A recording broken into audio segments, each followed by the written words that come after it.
Ya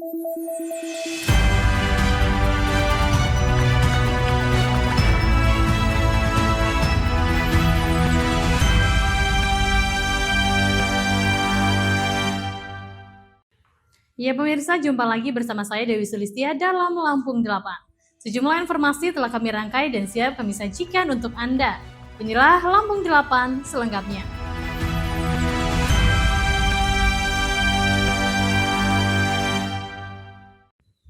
Ya selanjutnya pemirsa, hari ini Kamis 15 Januari 2026.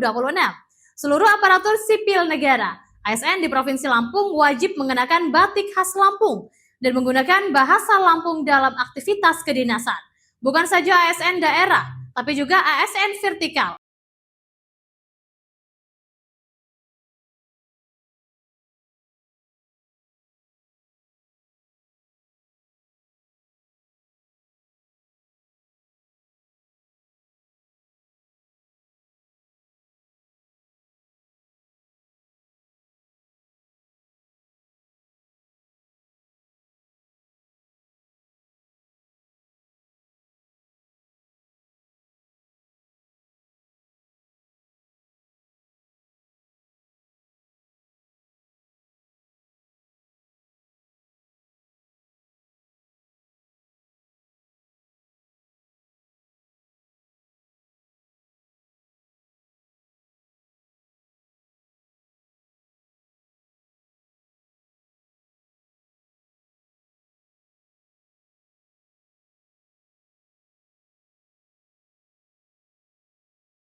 Menggunakan bahasa Lampung. Tujuannya media massa juga harus mendorong agar bahasa daerah digunakan dalam kehidupan sehari-hari sebagai bagian dari kearifan lokal dan budaya Lampung.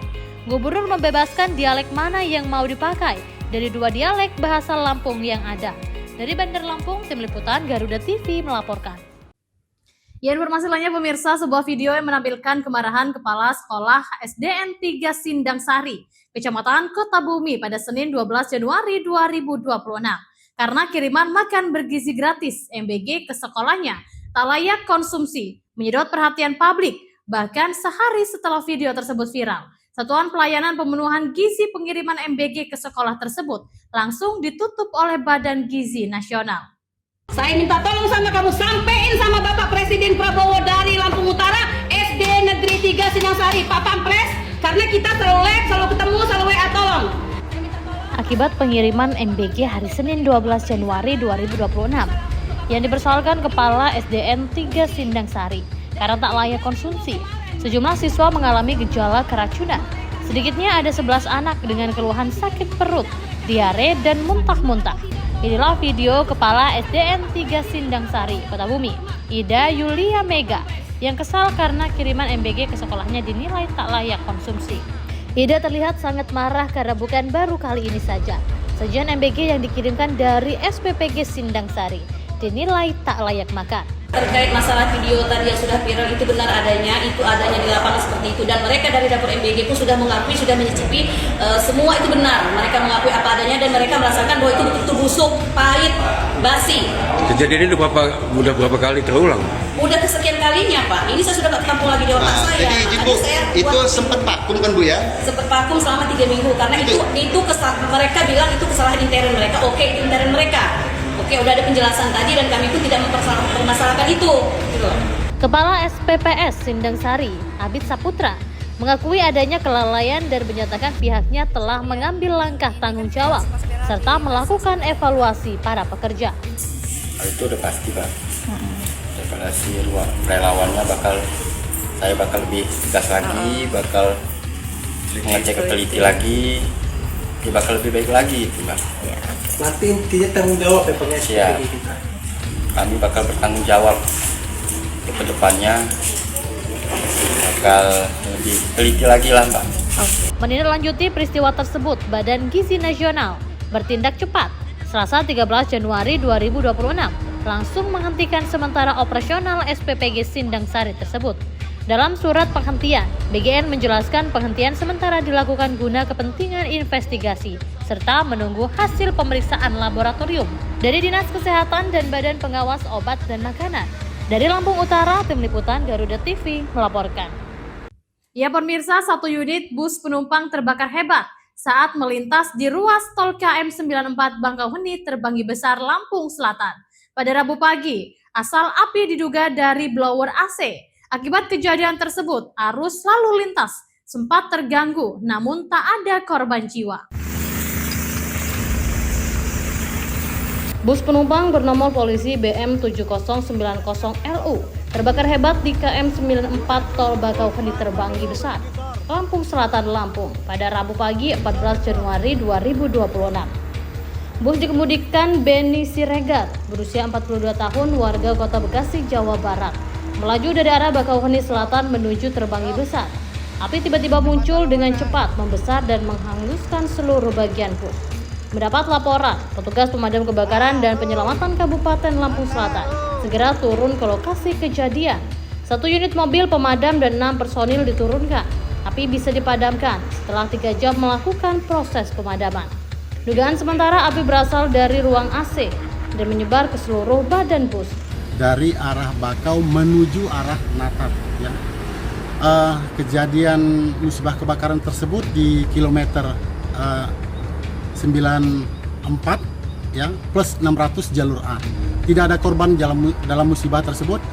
Penumpang dievakuasi ke tempat yang lebih aman. 2 unit damkar dibantu dengan 1 water supply dari pihak HK Aslon sendiri untuk melakukan pemadaman.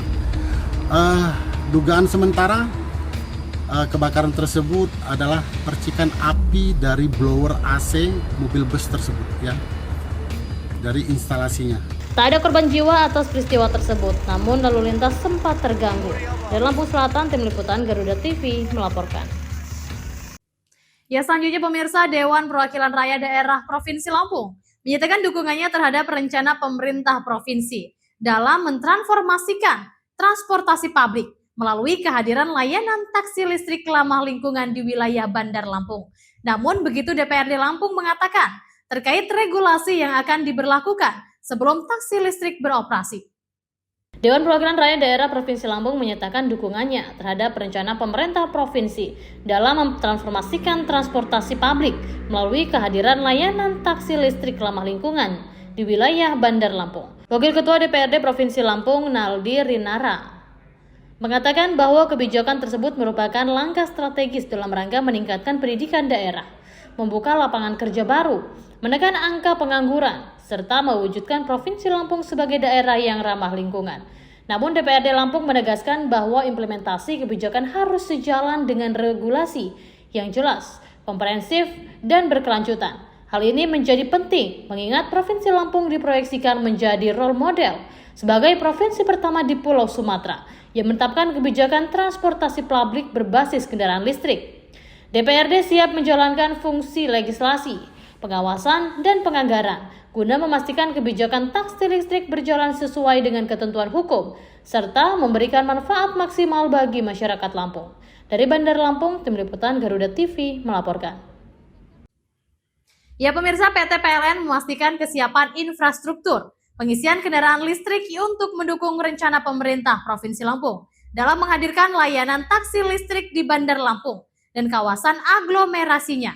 Manajer Komunikasi dan Tanggung Jawab Sosial dan Lingkungan PLN Unit Induk Distribusi Lampung, Dharma Saputra, mengatakan saat ini PLN telah menyiapkan stasiun pengisian kendaraan listrik umum atau SPKLU di sejumlah titik strategis. PT PLN memastikan kesiapan infrastruktur pengisian kendaraan listrik untuk mendukung rencana pemerintah Provinsi Lampung menghadirkan layanan taksi listrik di Bandar Lampung dan kawasan aglomerasi. Manajer Komunikasi dan Tanggung Jawab Sosial dan Lingkungan PLN Unit Induk Distribusi Lampung, Dharma Saputra, mengatakan saat ini PLN telah menyiapkan stasiun pengisian kendaraan listrik umum di sejumlah titik strategis. Untuk wilayah Bandar Lampung, PLN memiliki 11 lokasi SPKLU khusus kendaraan roda 4 dengan total 19 mesin pengisian. Selain di Bandar Lampung, jaringan SPKLU PLN juga telah tersebar di berbagai kabupaten kota di Provinsi Lampung. Secara keseluruhan, PLN memiliki 67 unit SPKLU yang berada di 40 lokasi di seluruh Lampung. Dharma menegaskan PLN menyambut baik rencana pemerintah Provinsi Lampung menghadirkan taksi listrik dan siap berkoordinasi apabila ke depan dibutuhkan penambahan infrastruktur pengisian daya. Sebelumnya, pemerintah Provinsi Lampung mendorong hadirnya layanan taksi listrik di wilayah Bandar Lampung dan kawasan aglomerasi sekitarnya sebagai bagian dari pengembangan transportasi umum ramah lingkungan. Dari Bandar Lampung, Tim Liputan Garuda TV melaporkan. Alam yang mempesona, budaya yang mengakar, dan sejarah yang menawan. Setiap domba ada pelatihnya masing-masing. Setiap sudutnya selalu punya cerita yang akan diceritakan. Perjalanan keindahan dari negeri yang luar biasa. Jelajah Nusantara. Setiap Sabtu dan Minggu hanya di Garuda TV. Ya, selanjutnya pemirsa, Institut Teknologi Sumatera secara resmi membuka pendaftaran bakal calon rektor ITERA periode 2026 hingga 2030. Senat mengundang para akademisi yang memenuhi persyaratan, memiliki rekam jejak kepemimpinan yang baik, serta berjiwa bijak untuk berpartisipasi dalam proses pemilihan pimpinan tertinggi di ITERA. Institut Teknologi Sumatera secara resmi membuka pendaftaran bakal calon lektor ITERA periode 2026 hingga 2030. Senat mengundang para akademisi yang memenuhi persyaratan, memiliki rekam jejak kepemimpinan yang baik, serta berjiwa bijak untuk berpartisipasi dalam proses pemilihan pimpinan tertinggi di ITERA. Ketua Senat ITERA, Sunarsih, menegaskan bahwa pemilihan rektor bukan sekedar pergantian kepemimpinan, melainkan amanah institusional yang harus dijalankan secara sahih, transparan, dan bertanggung jawab. Pemilihan rektor ITERA harus berlandaskan hukum yang kuat, dilaksanakan secara akuntabel, demokratis, dan menjunjung tinggi etika akademik. Pada Rabu 14 Januari 2026, seluruh tahapan pemilihan rektor mengacu pada sejumlah regulasi, yakni Permen Ristek Dikti nomor 19 tahun 2017, Permen Ristek Dikti nomor 21 tahun 2018, serta Peraturan Senat ITERA nomor 3 tahun 2026 tentang tata cara pemilihan rektor ITERA. Rektor ITERA periode 2026 hingga 2030 diharapkan tidak hanya memiliki kapasitas akademik dan manajerial yang mumpuni, tetapi juga menjunjung nilai-nilai luhur ITERA, sebagaimana diatur dalam Statuta ITERA, serta semangat perjuangan yang tertuang dalam Mars ITERA. Dari Bandar Lampung, Tim Liputan Garuda TV melaporkan. Ya, selanjutnya pemirsa, pembangunan Rumah Sakit Perguruan Tinggi Negeri Lampung mendapat sambutan positif dari kalangan mahasiswa, khususnya Fakultas Kedokteran. Kehadiran rumah sakit ini diharapkan menjadi pusat pembelajaran dokter spesialis, sehingga dapat meningkatkan kualitas pendidikan medis di Provinsi Lampung. Pembangunan Rumah Sakit Perguruan Tinggi Negeri Lampung mendapat sambutan positif dari kalangan mahasiswa, khususnya Fakultas Kedokteran. Kehadiran rumah sakit ini diharapkan menjadi pusat pembelajaran dokter spesialis hingga dapat meningkatkan kualitas pendidikan medis di Provinsi Lampung. Terlebih, RSPTN ini dikabarkan akan membuka 5 program studi dokter spesialis pada tahun 2026 mendatang. Mahasiswa kedokteran Unila, Damar, mengungkapkan bahwa keberadaan RSPTN sangat dinantikan sebagai sarana praktik yang mandiri bagi mahasiswa. Selama ini mahasiswa FK Unila masih bergantung pada RSUD Abdul Muluk dan RS Jejaring lainnya dalam melakukan kegiatan praktik penunjang pembelajaran. Damar berharap RSPTN bisa menyediakan fasilitas yang lengkap untuk menunjang kebutuhan tersebut. Diketahui Rektor Unila, Profesor Lusmeila Afriani, sendiri sebelumnya mengungkapkan jika membuka 5 program spesialis yang telah disetujui pemerintah pusat, yakni spesialis bedah, saraf, mata, anestesi, dan penyakit dalam. Dengan begitu optimis, RSPTN Unila akan tumbuh menjadi pusat keilmuan yang spesifik di bawah naungan Universitas Lampung. Disinggung mengenai rencana operasional penuh pada 2026, Damar yang saat ini berada di tingkat akhir mengaku siap jika nantinya harus menempuh pendidikan koas maupun praktik spesialis di RSPTN Unila. Dari Bandar Lampung, Tim Liputan Garuda TV melaporkan. Ya, selanjutnya pemirsa, pemerintah Provinsi Lampung menyatakan dukungan penuh terhadap pelatihan Artificial Intelligence Ready ASEAN sebagai bagian dari upaya memperkuat literasi digital serta mendorong pemanfaatan kecerdasan buatan secara aman, bijak, dan beretika di tengah masyarakat.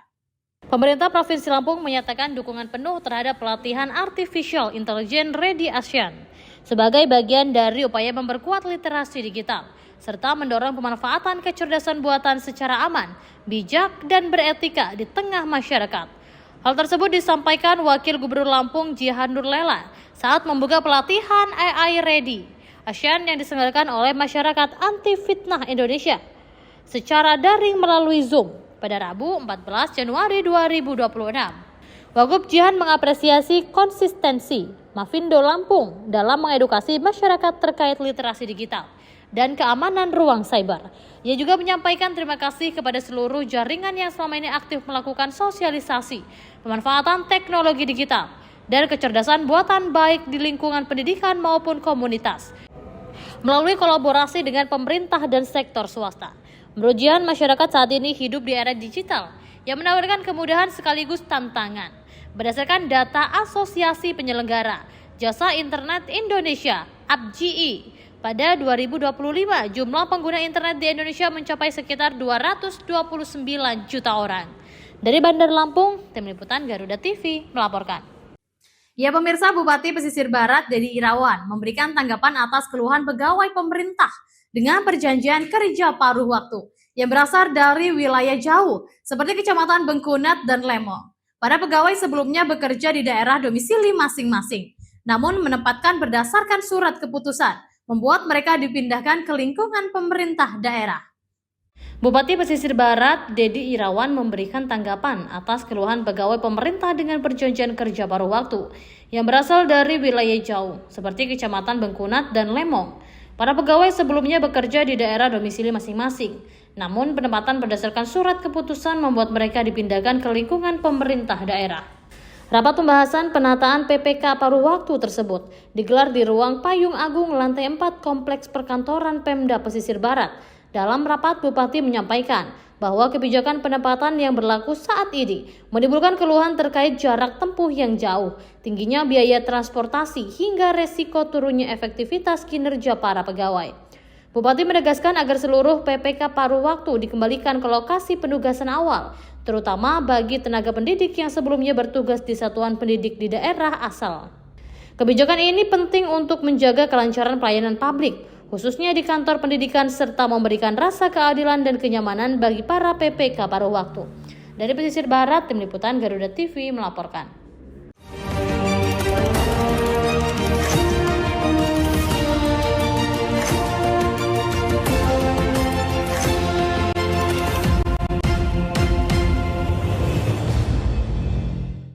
Ya pemirsa, pelimpahan tahap 2, 5 tersangka kasus dugaan korupsi proyek sistem penyediaan air minum di Kabupaten Pesawaran tahun anggaran 2022 tiba di Kejaksaan Tinggi Lampung pada pukul 12.15 waktu Indonesia pada bagian Barat pada Rabu 14 Januari 2026. Pelimpahan tahap 2, 5 tersangka kasus dugaan korupsi proyek sistem penyedia air minum Kabupaten Pesawaran tahun anggaran 2022 tiba di Kejaksaan Tinggi Lampung pada pukul 12.15 waktu Indonesia bagian Barat pada Rabu 13 Januari 2026. 5 tersangka yakni Dendi Ramadona, mantan Bupati Pesawaran, Zainal Fikri selaku Kepala Dinas PUPR Pesawaran, serta 3 pihak swasta rekanan proyek yakni Sahril dan Adal Linardo. 4 tersangka mengenakan masker tersebut. Dendi Ramadona yang tampak membawa tas kecil warna hitam dengan tali coklat. Asisten Tindak Pidana Khusus Kejati Lampung Armen Wijaya menyatakan berkas perkara 5 tersangka telah lengkap atau P21. Pelimpahan tahap 2 ini dilakukan agar perkara senilai sekitar 8 miliar dapat segera disidangkan di Pengadilan Tindak Pidana Korupsi, Pengadilan Negeri Tanjung Karang. Rahman menambahkan penyidik telah menemukan alat bukti yang cukup selama proses penyidikan proyek SPAMI yang bersumber dari dana alokasi khusus pada Dinas Perumahan Rakyat dan Kawasan Pemukiman, Kabupaten Pesawaran tahun anggaran 2022. Dari Bandar Lampung, Tim Liputan Garuda TV melaporkan. Ya pemirsa, Himpunan Pengusaha Pribumi Indonesia HIPPI Provinsi Lampung menggelar kegiatan Leadership Talk pada Rabu 14 Januari 2026. Giat bertujuan memperkuat jaringan dan meningkatkan kemampuan kewirausahaan di kalangan pengusaha lokal itu, menghadirkan tokoh inspiratif, legenda kuliner Lampung melalui brand Begadang Resto Haji Dah.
Istri Bupati Lampung Tengah nonaktif Ardhito Wijaya, Indria Sudrajat, mendapatkan giliran dipanggil tim penyidik Komisi Pemberantasan Korupsi.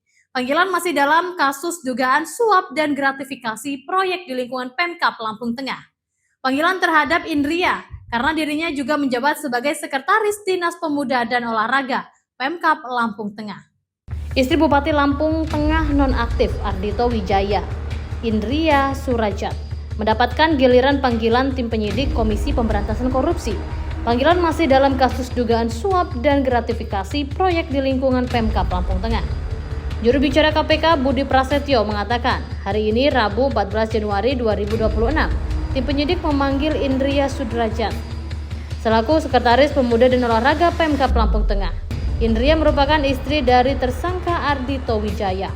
Pemeriksaan dilakukan di kantor Polresta Bandar Lampung, Kota Bandar Lampung, Provinsi Lampung.